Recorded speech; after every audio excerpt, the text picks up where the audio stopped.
Bonjour, c'est Dany, bienvenue sur Bricomatos. Aujourd'hui, on va parler d'un outil un petit peu particulier. C'est ce que, personnellement, j'appelle un décapeur thermique. Mais chez Parkside, on appelle ça un pistolet à air chaud numérique. Et là, il s'agit du PHL GD 2000A1. Mais ça sera tout de suite après ça.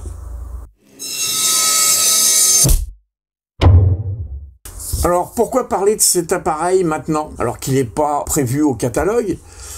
Simplement parce que plusieurs personnes m'ont demandé d'en parler, parce que c'est vrai que c'est un outil que beaucoup de personnes utilisent sur de très nombreux chantiers et pour des applications très diverses. Celui-là, j'ai eu la chance de l'acquérir à un prix bradé, parce qu'un nouveau magasin s'ouvrait pas loin de chez moi.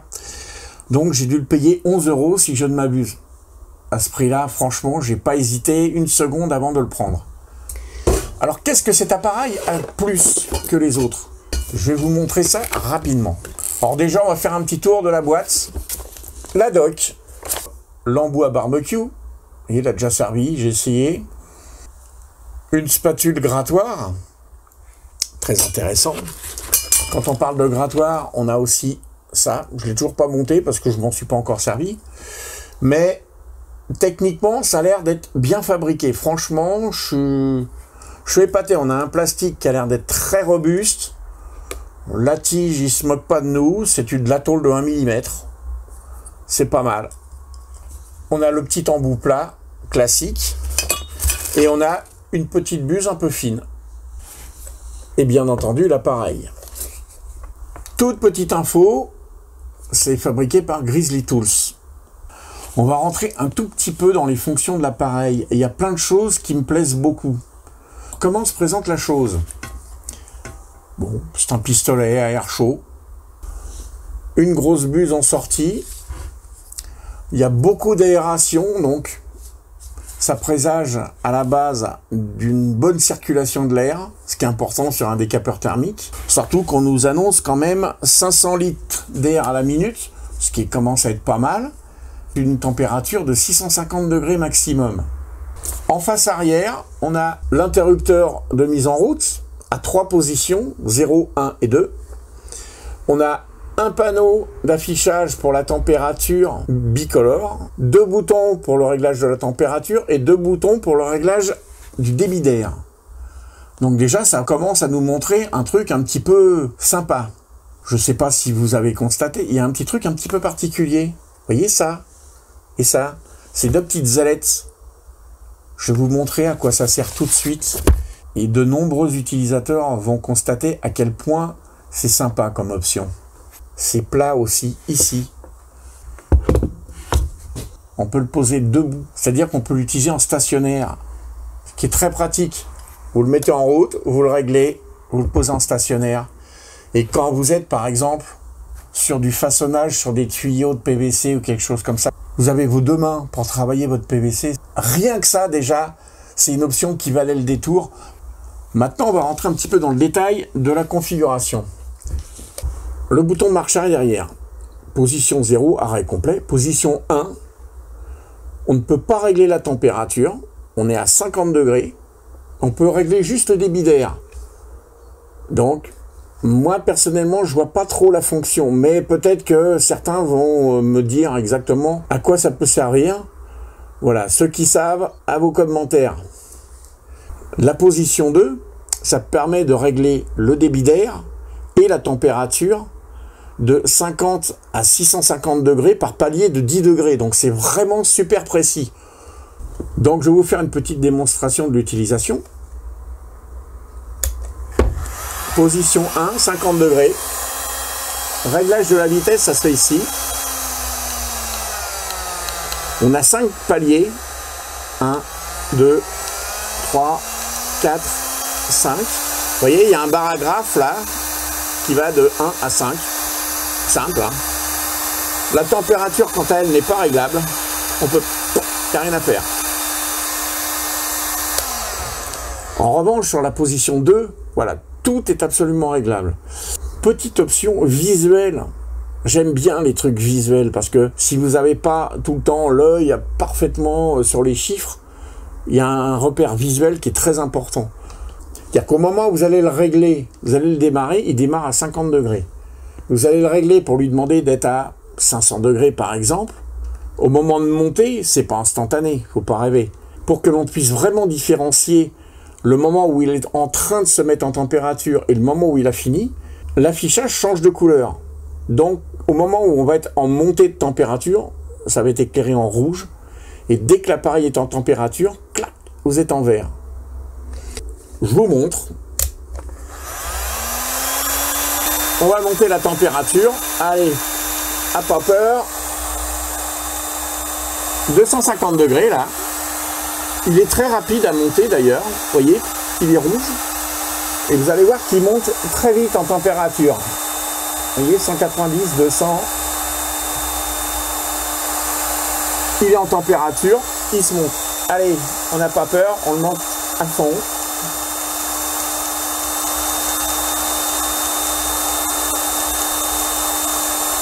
« 650 degrés. Et tout de suite, il vous affiche la température.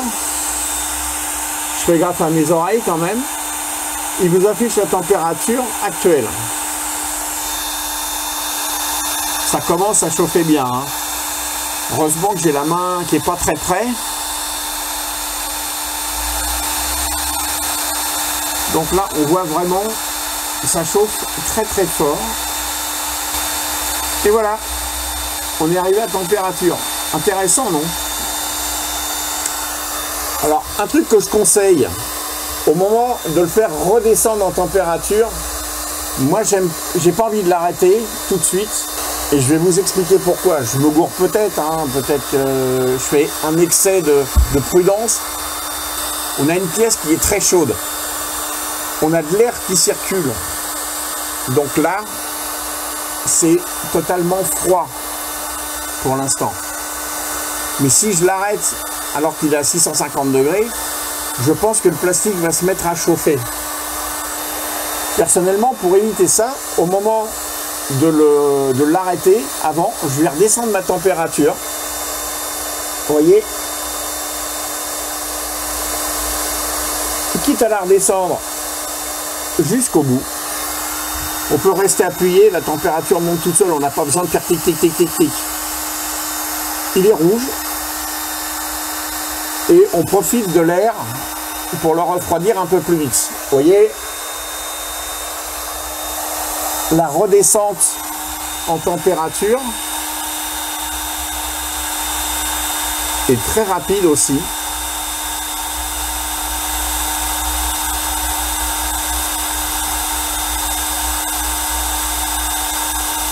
On va faire des accélérés exprès pour ça.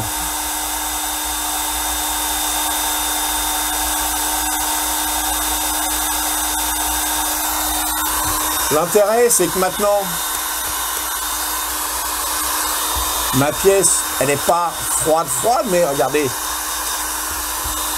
je ne mettrai pas le feu, je risque rien. Vous voyez, si je fais ça, je ne mets pas le feu à ma dock.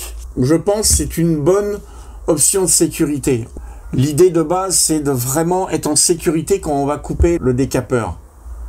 Dans mon atelier, je vais faire principalement de la menuiserie. Le bois, c'est assez sensible. La poussière de bois, ça peut s'enflammer assez facilement. Pour la faire courte, je préfère utiliser cette technique pour des questions de sécurité. Après, chacun fait comme bon lui semble. Ouvrir cet appareil, à la base, pourrait ne servir à rien, mais j'ai envie de vous montrer comment c'est conçu et à quel point c'est bien fait. C'est censé servir plus aux connaisseurs pour apprécier la qualité de l'appareil. Parce que pour l'avoir utilisé pas mal de fois, franchement, je peux d'ores et déjà vous le dire, c'est un excellent appareil. S'il m'est arrivé d'être sceptique à propos de Grizzly Tools, bah, je peux vous dire que ce coup-ci, pas du tout.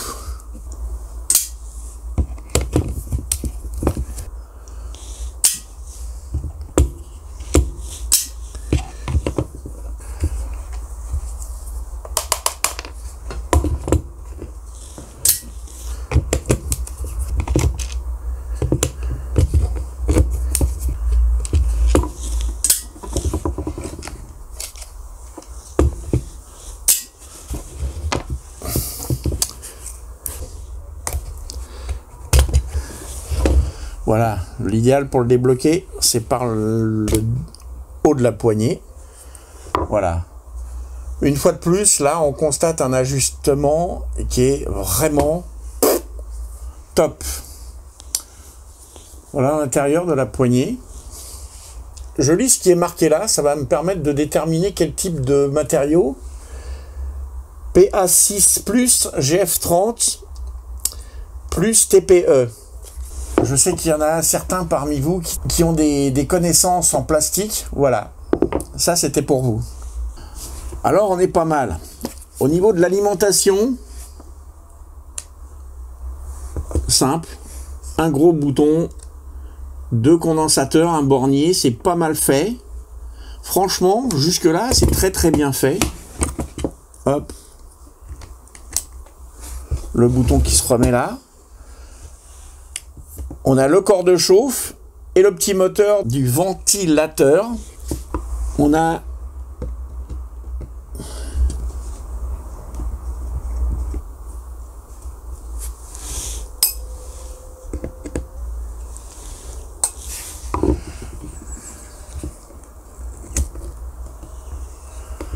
voilà, on a tout le corps de chauffe. C'est un RS365 SA. C'est un tout petit moteur, mais qui va se changer très facilement si un jour on avait un problème. Bon, après, si on le retrouve à ce prix-là, franchement, on va pas s'embêter. Vous voyez, cette petite rondelle, ça sert à isoler tout le corps de chauffe des matières plastiques qui sont autour. Et franchement, vous voyez, on fait dans la simplicité. Ça n'a pas de sens, ça se met dans tous les sens. C'est franchement très bien construit. L'alimentation du corps de chauffe, vous voyez, ça rigole vraiment pas. Dans la partie électronique derrière, on a un beau radiateur pour refroidir le Triac qui est là. C'est magnifique, on a des connecteurs absolument partout. C'est de la très bonne construction. Aïe. Vous voyez, la partie du moteur s'enlève très facilement du corps de chauffe. On a encore 3 vis là.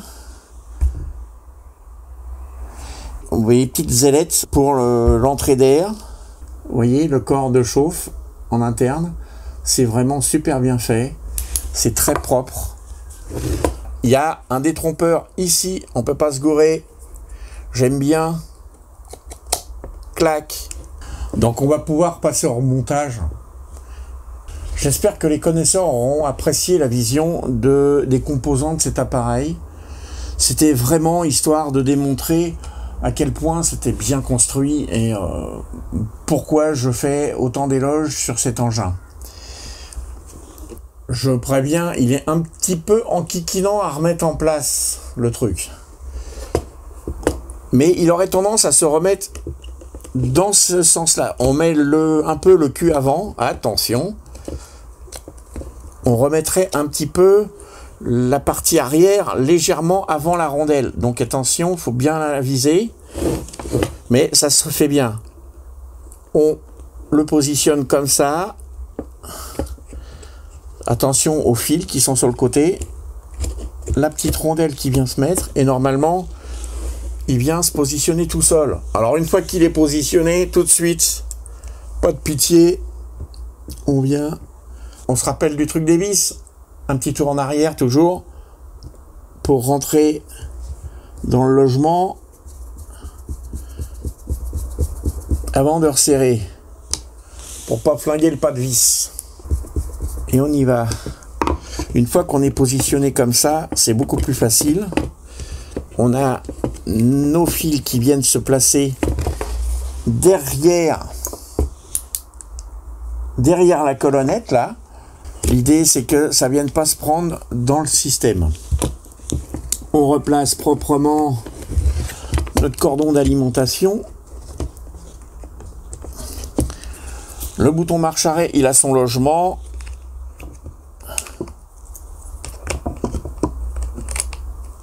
L'autre pièce comme ça. Après, il n'y a plus qu'à remettre le dessus. D'abord là, ensuite là. Vous voyez, ça rentre tout seul. On peut même céder de l'autocollant.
C'est remonté, on va le réessayer quand même, histoire d'être sûr qu'on n'a pas fait de bêtises.